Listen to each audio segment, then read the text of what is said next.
Hi guys, today is the first day of internship. It's our orientation and the bed feels so cozy and comfortable.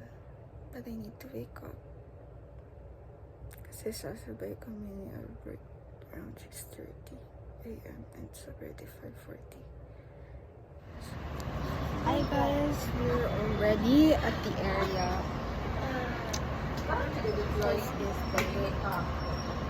And then, since early may nakaabot, so we're still waiting na kasubong.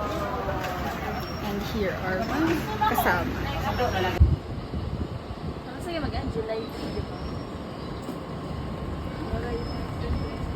At this time, meron na kami sa area by 8 a.m. because that was what our CI told us.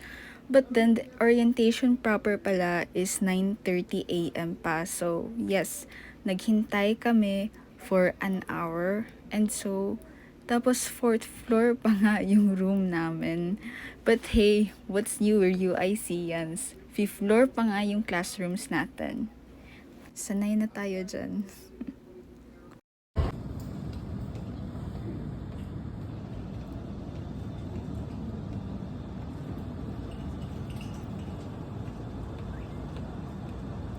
How about counseling?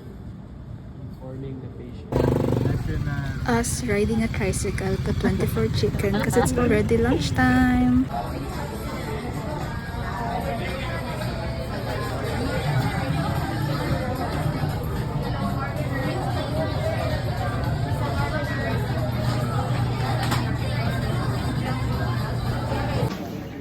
Orientation done. So after lunch, we had a mini refresher course about the pharmacy profession. And well, nakaidli pa ako kaunti, pati na din yung mga kasama ko.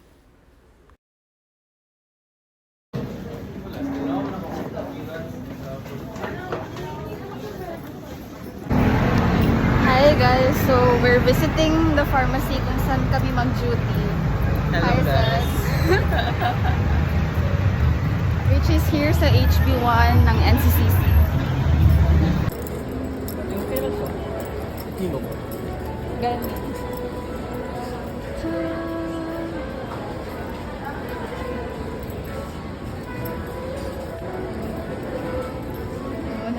Handa ka na ba? Hindi ako handa. They're ready.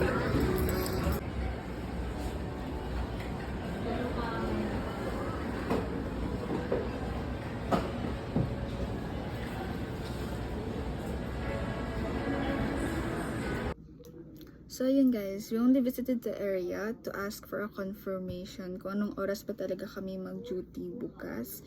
And tomorrow we will have our duty, very first internship, day 1 kasi today is day 0, which is gonna be 9 a.m.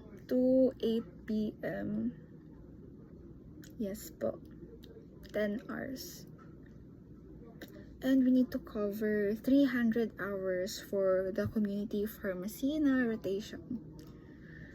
And ayun lang. While at it, we also bought some notebooks for the internship. And I also bought a mini comb para dito sa buhok kong ewan ko na lang anong state na ito. See ya on the next one. That's all for today. Day 0 of our internship sa HB1, which is orientation muna. Bye!